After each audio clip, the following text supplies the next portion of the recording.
Tonight on NAZ Today, one little girl is doing some pretty big things with her art. And 3 brothers leave their mark on Flagstaff history.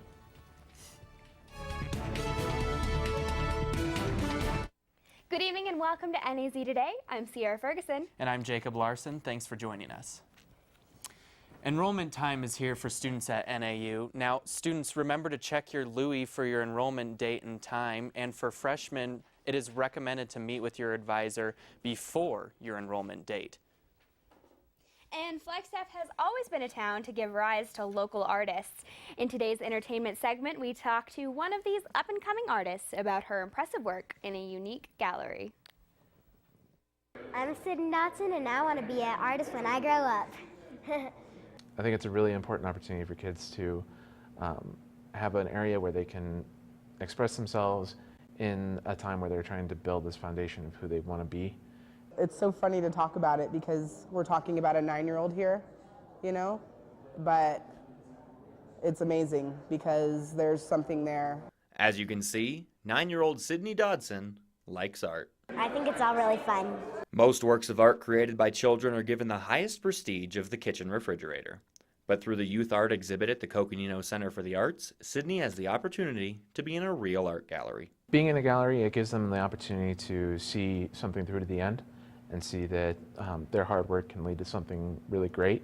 They'll just see it and then they'll say, whoa, that's a 9-year-old, that's so cool. Flagstaff is a town where artists are treated like celebrities, and turning that focus onto children and honoring their achievements does wonders for their self-esteem. It allows them to see that they're excelling at something, and especially in a realm that you don't get that quite a bit, it's really important that they get that affirmation as often as possible. Through her school art program in the Coconino Center for the Arts, Sydney got her pieces in a real gallery. But that's not the only award Sydney has earned for her art. Last year, when she was in 2nd grade, she won 2nd place from the Humane Society for her art, which was really amazing. And it actually is in the 2014 Humane Society calendar, so if anybody has those out there, I'm sure you've seen it. And I was really, really happy because I got a whole bunch of art supplies and stuff like that. But it's not just the physical things Sydney and her mom get out of art, but a great deal of love as well. This one is actually my favorite because 2 years ago it was my birthday gift. Knowing her mom liked Buddhas, Sydney cut out and glued together small strips of paper, making the perfect birthday gift. I just wrote happy birthday on it and I gave it to her. She loved it so much. She was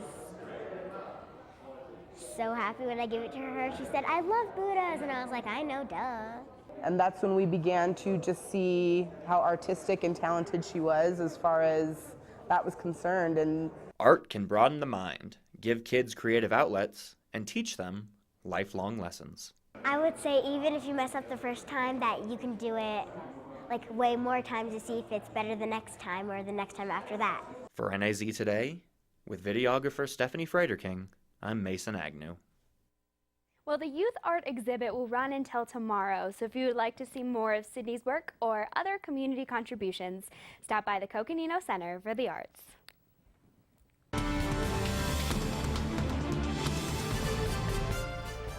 Coconino County wouldn't exist without one logging family.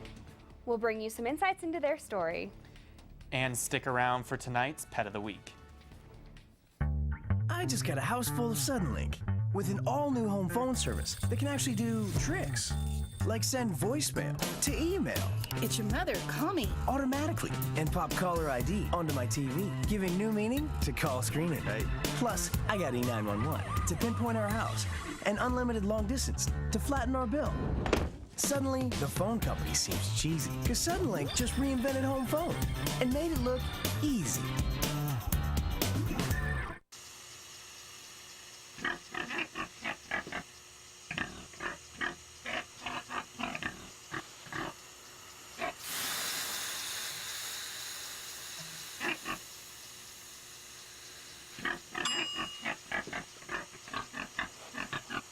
Cook foods to the right temperature using a food thermometer. 3,000 Americans will die from food poisoning this year. Keep your family safer. Check your steps at foodsafety.gov.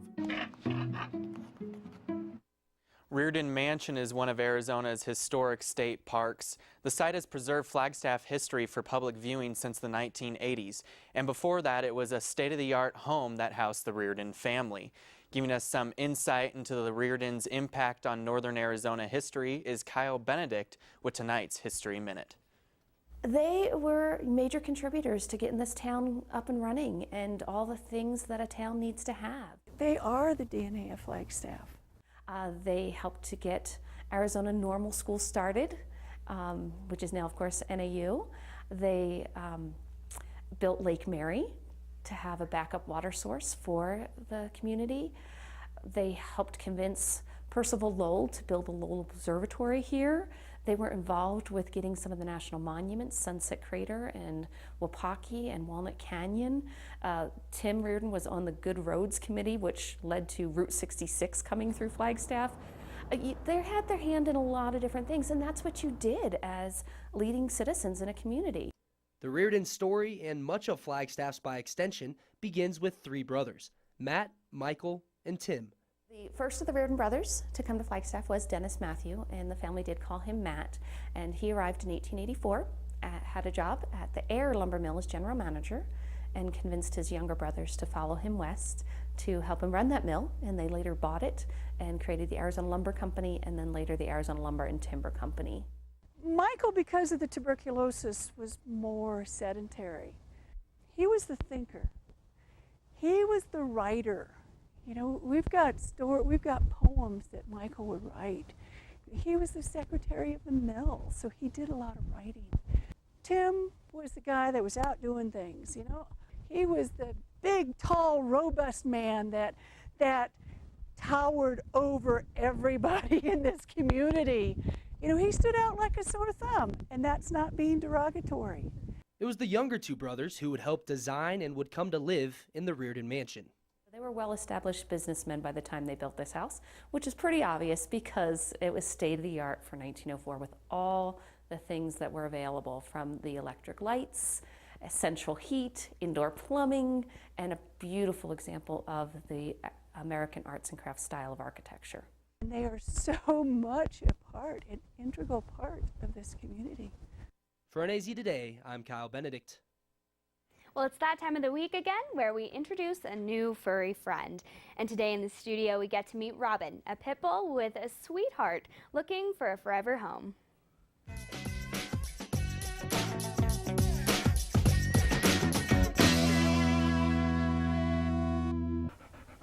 Hi, I'm Danny Davila, and I'm here with Adam Collado and his friend Robin. Can you tell me a little bit more about Robin? Robin is a female American Bulldog pit mix.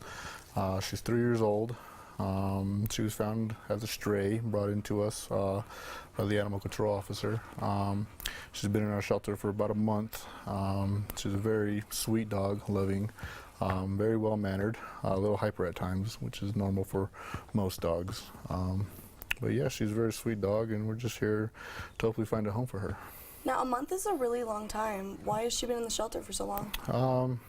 Don't really know. Sometimes people come in, they find a dog right away. Sometimes it takes a little while. We hold on to dogs as long as they need to find a home. As long as they're in good health and good temperament, they'll stay there until they can find a good home.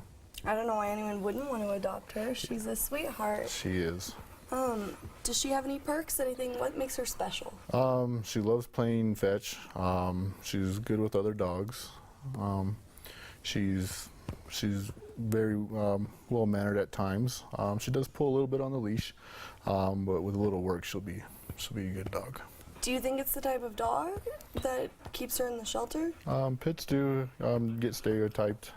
They, in my opinion, are very sweet dogs. It's all on how they're brought up.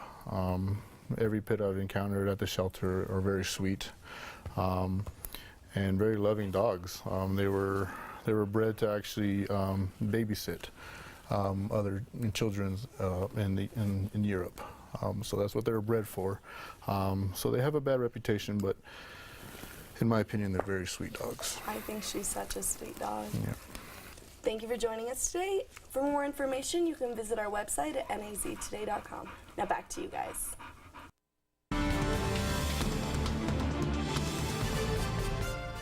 We've seen wind, snow, and sunshine all in the last few days. So what will the weekend have in store? Lee Bourne has your weather report coming up. Hi, I'm Terry Markson. As seasons change, so does the inventory at Terry Markson Chevrolet Cadillac. To make room for the 2014 models, we're clearing the lot, and that means great deals for you on our 2013s. Right now, you'll find rebates up to $10,000 on select Chevrolet models. Choose from a full line of vehicles, including the totally redesigned 2014 Silverado 1500. You can always count on our same relaxed, no-pressure environment. Terry Markson Chevrolet Cadillac, real hometown value. At Northern Arizona University, green is a school color and who we are. Being green creates jobs. Money put back in the economy. Being green is recycling resources. The same fries that power our students power Northern Arizona. Being green shapes our future. Through research and education, we will make a difference. At Northern Arizona University, sustainability is a principle we believe in. Northern Arizona University, the difference that matters.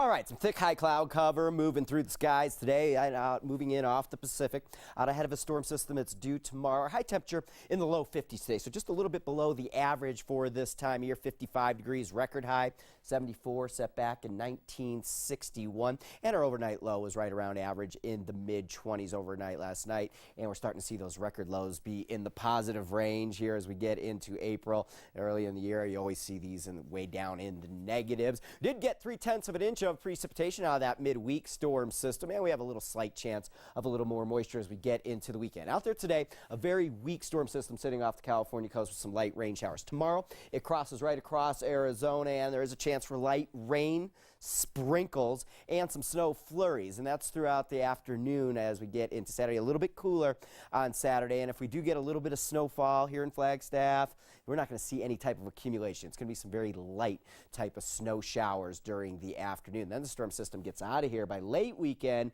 and big high pressure is going to build in here as we get into early next week. Okay, overnight tonight, I think we'll see these high clouds start to decrease a little bit as we make our way towards morning. Forecasting 27 degrees by morning. Sunset at 6:51. Saturday morning sunrise 6:08. 48 degrees our high temperature forecast. I think we're partly cloudy, maybe becoming mostly cloudy during the afternoon, and maybe some flurries out there for us here in Flagstaff as we get into tomorrow afternoon. Okay, Saturday, any showers are mainly going to be along the Mogollon Rim into the White Mountains and northward. So Yavapai County, you don't expect any type of rain showers. Sedona 62, Prescott 58, Payson 58, maybe a light rain shower out there, 59 in Winslow. Tuba City forecasting 54 degrees for your Saturday. Okay, here's a look at the extended forecast for us here in Flagstaff. We're all back to sunshine here by late weekend. Temperatures still right around average on Sunday.